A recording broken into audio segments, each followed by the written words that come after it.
हरिओम, मी विद्यावीरा मांडे, चिकलठाणा उपासना केंद्र, औरंगाबाद। मी तशी बापूंकडे 2012ला जेव्हा बापू औरंगाबादला आले होते ना, तेव्हा माझे मिस्टर मला म्हणाले की आपण बापूच्या प्रवचनाला जायचं, पण तेव्हा मी टाळलं। मी म्हटले नको, मला नाही यायचं प्रवचनाला, माझी इच्छाच नाही आहे बापूंकडे यायची।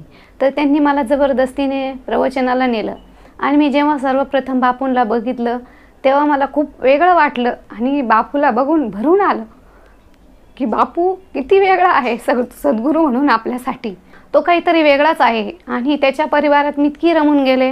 आणि मग नंतर मी उपासनेला जायला लागले। मी उपासनेला जायला लागल्यानंतर मला खूप पावलोपावली बापूंचे अनुभव येत गेले। सर्वप्रथम मला माझा मोठा अनुभव आहे की आम्ही जेव्हा 2017ला बापूंची पादुका पूजन म्हणजे ठरवले होते, सर्वात जास्त जितकी भक्ती होईल तितकी भक्ती करत राहायची।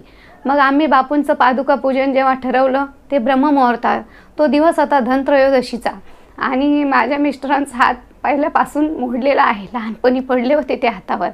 आणि मग जेव्हा त्याच हातावरती त्या दिवशी ब्रह्ममुहूर्तावर आम्ही पूजन करण्याच्या आधी बाथरूममधून आल्यानंतर त्याच हातावरती पडले आणि नंतर कसं तरी आम्ही बापूंचं पादुका पूजन करून घेतलं।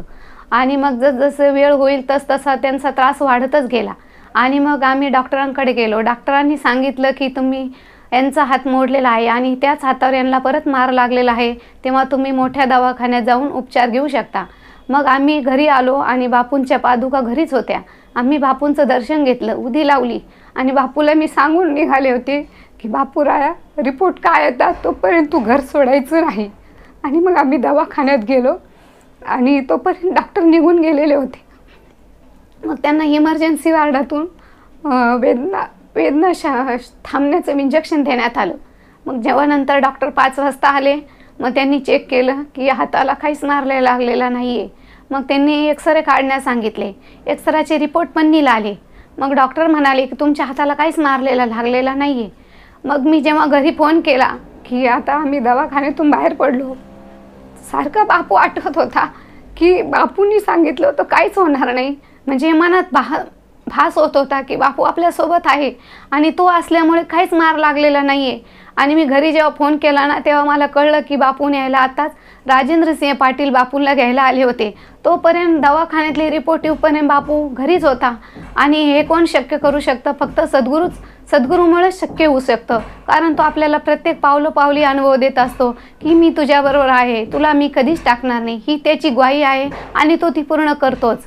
असाच माझा दुसरा एक अनुभव आहे। माझ्या सासूबाई प्रभावती मांडे, एक दिवस असंच त्यांचा BP इतका वाढला होता की त्यांना दवाखान्यात नेणं सुद्धा शक्य नव्हतं। आणि त्यांचा BP वाढल्यानंतर आम्ही जेव्हा त्यांना डॉक्टरांकडे नेलं तेव्हा डॉक्टरांनी सांगितलं की यांचा BP इतका हाय आहे आणि इथपर्यंत आल्याच कशा। आणि बापू मग त्यांनी काय केलं, दवाखान्यात डॉक्टरांनी त्यांच्यावर ट्रीटमेंट केली, उपचार सुरुवात केली। मग त्यांना बरं वाटलं, त्या घरी आल्या। आणि दुसऱ्या दिवशी जेव्हा शनिवार होता, मग सर्व आम्हाला केंद्रात सूचना देण्यात आली की बापूचं काल ब्लड प्रेशर खूप वाढलं होतं आणि मोठ्या आईला स्वस्तिक्षेम संवादमध्ये प्रार्थना करा की आई बापूला बरं वाटू दे। मला इतकं भरून आलं की आईचं दुखणं त्यांनी स्वतःवर घेतलं। हे केवळ कोणामुळे शक्य आहे? त्या सद्गुरूमुळेच। ते सद्गुरू तत्व प्रत्येक पावलात आपल्याला कधीच टाकत नाही। हरिओम, श्रीराम, अंबज्ञ, नाथ समेत।